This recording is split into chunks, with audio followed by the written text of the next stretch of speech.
I've tried to do this video a couple times. I kept running out of space and I cleared my card, so we should be good to go, hopefully. So I'm going to do a really quick video on sensory processing disorder and how it affects Jackson. I get a couple questions here and there every once in a while on it, either on Facebook or Instagram or here on YouTube. So I thought I would do an updated video because the last video I did on sensory processing disorder was back when he got diagnosed. And quite honestly, back then I was learning about it and I didn't know a whole lot about it or how it affected my son. So I'm just kind of updating that right now, and we're going to let you know what we've come to find out. So we know he is over responsive to vestibular. Vestibular is a sense, and it helps you know whether you're upside down, right side up, that sort of thing, your balance, and it has a lot to do with your inner ear and that kind of thing. And so with him, he a lot of times will verbally say to us that he feels like he's going to fall over or that we're going to drop him. He really hated going on swings or things that were not flat on the ground. So a big thing is, while we were doing therapy, he started swinging on his own just recently, and that was great. That was awesome. That's a big step. So that's part of it. Now you can be under responsive to vestibular as well, and that's when you tend to see kids who constantly spin in circles, and they like that motion of swinging and they can't ever seem to get enough of it. And then the other area that Jackson is oversensitive, I don't want to say under, yes, oversensitive, is his auditory, so his hearing. And how that affects him is he hears everything, and some noises he actually thinks are painful and hurt his ears, so he's going like this and covering his ears. And you know, like if a motorcycle is like 3-4 blocks away, he'll hear it long before any of us do, and it's very distracting to him. He is constantly, if we're trying to keep him focused on one thing, he's constantly, oh, the air conditioner, shut the air conditioner off because it's bothering his ears. Or, did you hear that? Did you hear that? What noise is that? What noise is that? So we were in occupational therapy, and they had done 2 sessions of auditory therapy where they have him listen to music, but it's on a different frequency, and that's supposed to help with that. Then our insurance company denied therapy for him, and we went and did the appeal. We lost the appeal.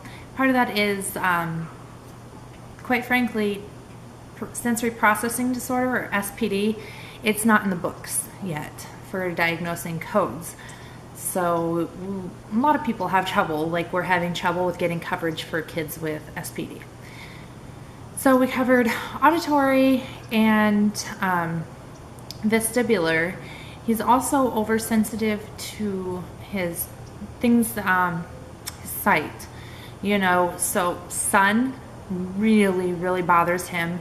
He will walk outside and just close his eyes. He won't even open them to walk to the car, so I usually have to carry him to the car.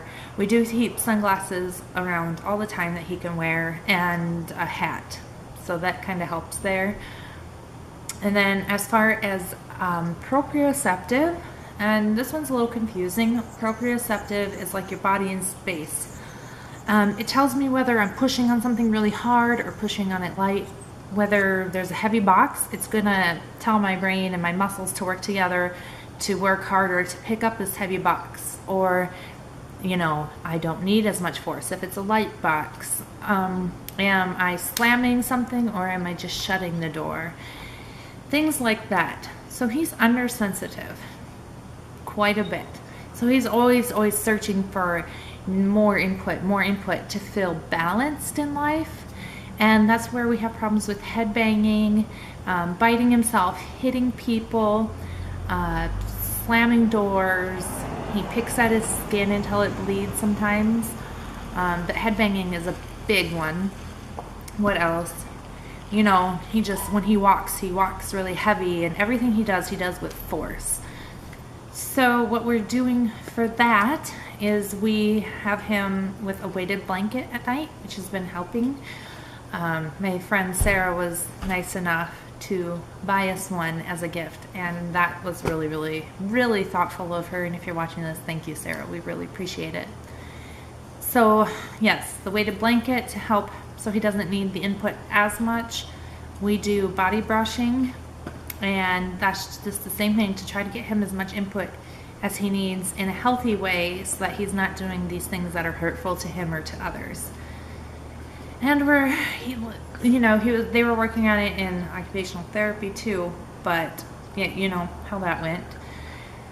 So kids who are over responsive to proprioceptive, they don't like touch and things like that. Maybe textures really bother them, stuff like that. So anyway, I think I kind of covered a little bit. I'm not sure if that makes sense to you or not. You hear that? He's awake. I gotta go get him. Where's the man going? What man? Oh, the friend? He went home. Anyway, guys, if you didn't hear that, that was him waking up, and immediately he started banging his head and yelling. So he'll do that in the middle of the night. Before we got the weighted blanket, I would say probably anywhere between 3 and 5 times a night, and then we'd have a hard time getting him back to bed. Now he'll do it maybe once a night, and we go in and I put the blanket back over him and he'll go right back to sleep, like immediately. So it's a help. The thing I'm finding with the blanket that we have, it's a thicker one, which is going to be great this winter, but I think right now he's getting a little hot with it, so he sleeps on top of it. So I am trying to work on getting him a thinner one. But anyway, so if you guys have any questions relating to this issue, direct them towards me and I'll try to answer them the best I can. And I hope that clears up a little bit of things that you guys have been asking here and there. It is kind of a confusing disorder. It really, there's so many parts and aspects to it that it makes it hard for someone who's not dealing with it. It's hard to understand a little bit. But I hope I helped out with that a little bit, and I will talk to you all soon. Bye.